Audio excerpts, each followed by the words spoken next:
और दिल्ली लौट आए हैं राहुल गांधी। सुबह उनका काफिला दिल्ली बॉर्डर पर मौजूद था क्योंकि वो संभल जाने पर अड़ गए थे। हालांकि अब वो वापस लौट आए हैं। पुलिस प्रशासन ने उन्हें आगे बढ़ने नहीं दिया।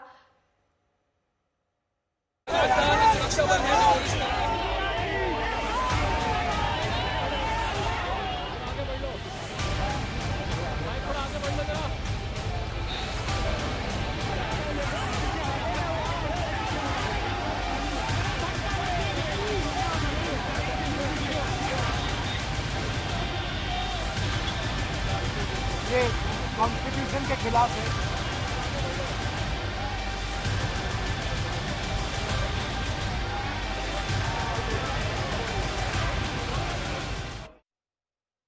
और इस बीच राहुल गांधी को लेकर लोकसभा में हंगामे की खबर है। स्पीकर ओम बिरला की जगह अध्यक्ष की कुर्सी पर बैठे जगदंबिका पाल की टिप्पणी से खफा होकर विपक्ष ने लोकसभा की कार्रवाई का बहिष्कार किया। लोकसभा में कांग्रेस सांसदों ने राहुल गांधी के संभल यात्रा का मुद्दा उठाया था।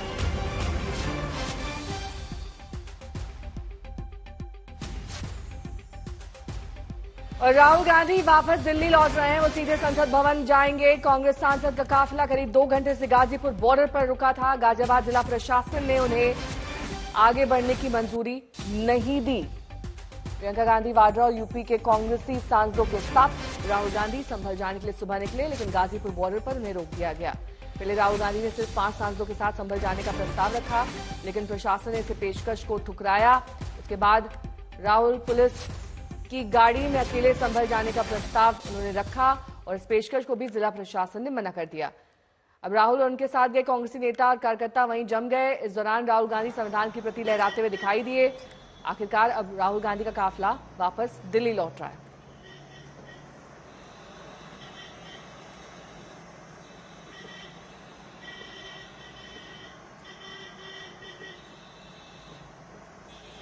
पुलिस मना कर रही है, अलाउ नहीं कर रही है।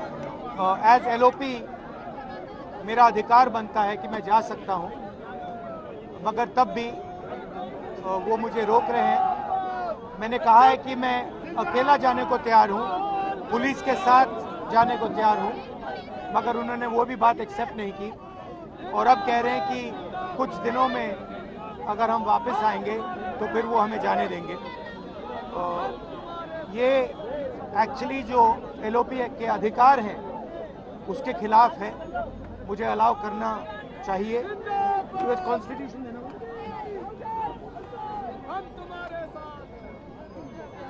ये कॉन्स्टिट्यूशन के खिलाफ है। हम सिर्फ संभल जाना चाहते हैं, देखना चाहते हैं वहाँ क्या हुआ, लोगों से मिलना चाहते हैं। मगर हमारा जो कॉन्स्टिट्यूशनल अधिकार है, मेरा जो कॉन्स्टिट्यूशनल अधिकार है, उसको मुझे दिया नहीं जा रहा है।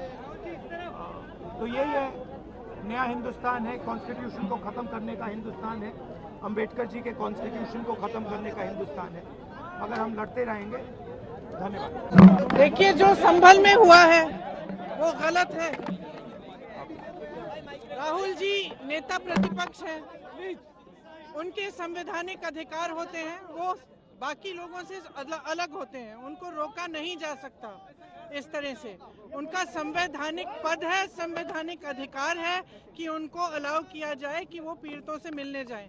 उन्होंने ये भी कहा कि मैं अकेला चले जाऊंगा, यूपी की पुलिस के साथ मैं अकेला चले जाऊंगा, मुझे अकेला ले जाइए। वो भी करने के लिए तैयार नहीं है। पुलिस वालों के पास कोई जवाब नहीं है। शायद उत्तर प्रदेश की स्थिति क्या ये है कि आप इतना भी नहीं संभाल सकते, तो फिर आप इतना गर्व से क्यों कहते हैं कि लॉ एंड ऑर्डर आपने संभाल रखा है यूपी में?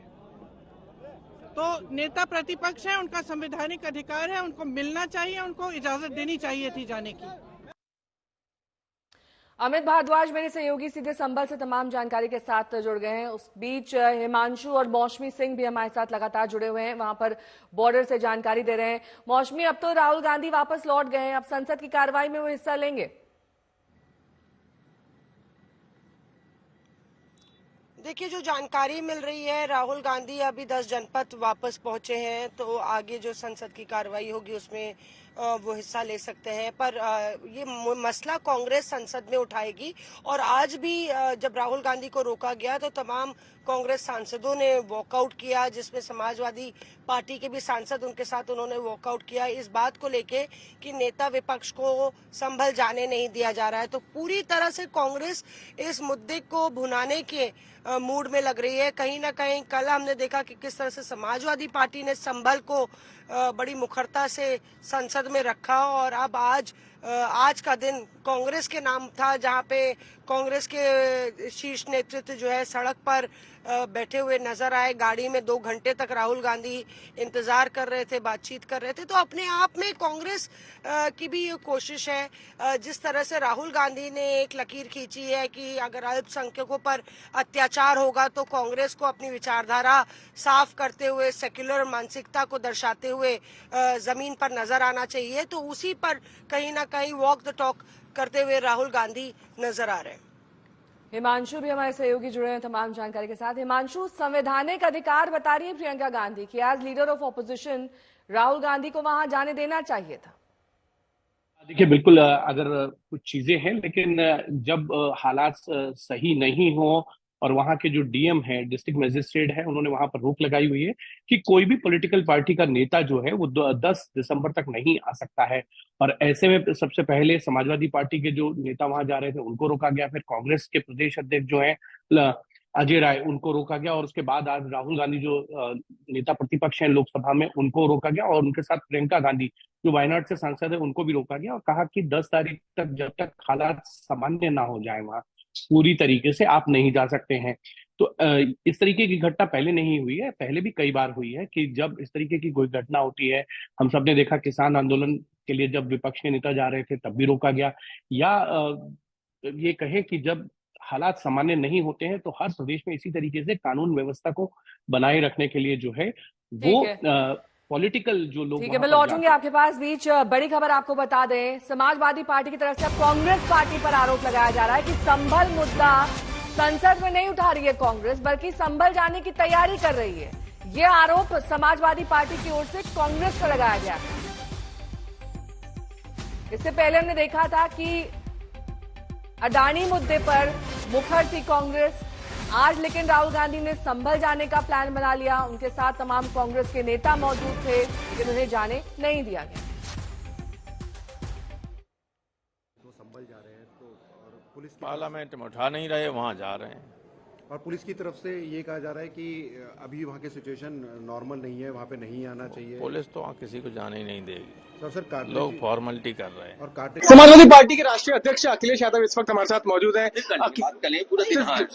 अखिलेश जी, मेरा सवाल ये है कि संभल जाना चाहते थे राहुल गांधी, लेकिन उनको रोक दिया गया, आप उसको किस तरह देखते हैं? देखिए, सरकार किसी को नहीं जाने दे रही है, प्रशासन किसी को नहीं जाने दे रहा है। आखिरकार ये सोचने की बात है, क्यों नहीं जाने दे रहे हैं?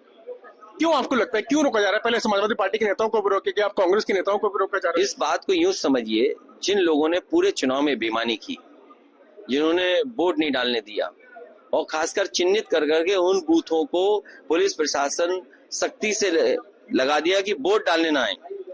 तो जब वोट डालने नहीं दिया और बेईमानी से चुनाव जीत लिया, उसलिए जानबूझ करके उसको छिपाना चाहते हैं लोग। आपने अधिकारियों की बात भी की, आपको क्यों लगता है कि अधिकारी यहाँ पे कॉम्प्रोमाइज है? ये तो यूपी में रह करके आपको समझ में आएगा। क्यों ऐसा, क्या है आपको क्या ऐसी चीज निकल के सामने? अपने स्वार्थ में है कि अच्छी पोस्टिंग बनी रहे, अच्छी पोस्टिंग बनी रहे। पाकिस्तानी कार्ट्रिजेस कारतूस वहाँ पे मिले, ये कहा जा रहा है, इसे क्लेम किया जा रहा है, क्या कहेंगे? यूपी की पुलिस कुछ भी ढूंढ सकती है। बदायूं में भी ऐसा ही निकल के मामला सामने आया है। मैंने ये कहा कि उत्तर प्रदेश पुलिस कुछ भी ढूंढ के दे सकती है। और इस बीच अमित भारद्वाज मेरे सहयोगी सीधे संभल से तमाम जानकारी के साथ जुड़ गए हैं। देखिए, जिस तरह की राजनीति यहां पर हो रही है अमित, पहले समाजवादी पार्टी जाना चाहती थी, अब कांग्रेस जाना चाहती है, तो पुलिस प्रशासन के लिए संभल में एक बहुत बड़ी चुनौती है इनको रोक कर रखना। क्या 10 दिसंबर की जो समय सीमा रखी जा चुकी है उसे एक्सटेंड किया जा सकता है लॉ एंड ऑर्डर को देखते हुए? नेहा देखिए, इसमें कई सारी चीजें ग्राउंड पे भी हो रही हैं। एक तरफ जहां हम देख रहे थे कि दिल्ली और उत्तर प्रदेश के बॉर्डर पे रणभूमि बना हुआ था, राहुल गांधी प्रियंका गांधी वाड्रा संभल आना चाहते थे, वहीं संभल पे सुबह यहां क्या चल रहा था, ड्रेन्स को निकाला जा रहा था, उसके वेस्ट पे मेटल डिटेक्टर लगा के चेक किया जा रहा था कि कहीं कोई खोखा बुलेट, लाइव बुलेट तो इसके अंदर नहीं है।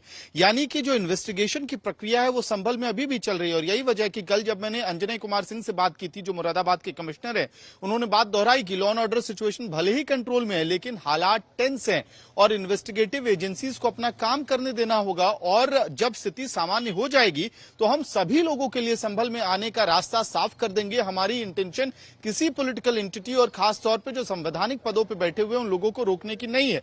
और वो आपको वजह ग्राउंड पे भी दिखाई देगी। जामा मस्जिद के आसपास के इलाके में सर्च ऑपरेशन चल रहा है, नालियों से वेस्ट को निकाला जा रहा है, ड्रेन से वेस्ट को निकाला जा रहा है, बाकायदा मेटल डिटेक्टर का इस्तेमाल करके उसमें देखा जा रहा है कहीं कोई खोखा तो नहीं है। और ये इस कारण से हो रहा है कि कल 6 बुलेट्स बरामद हुई हैं इसी तरह से ड्रेन वेस्ट से, और उसमें 5 यूज या मिसफायर्ड खोखे थे, 1 लाइव बुलेट था। और उसी सर्च के दौरान एक पाकिस्तानी ऑर्डिनेंस फैक्ट्री में बना हुआ बुलेट पाए जाने का दावा पुलिस कर रही है।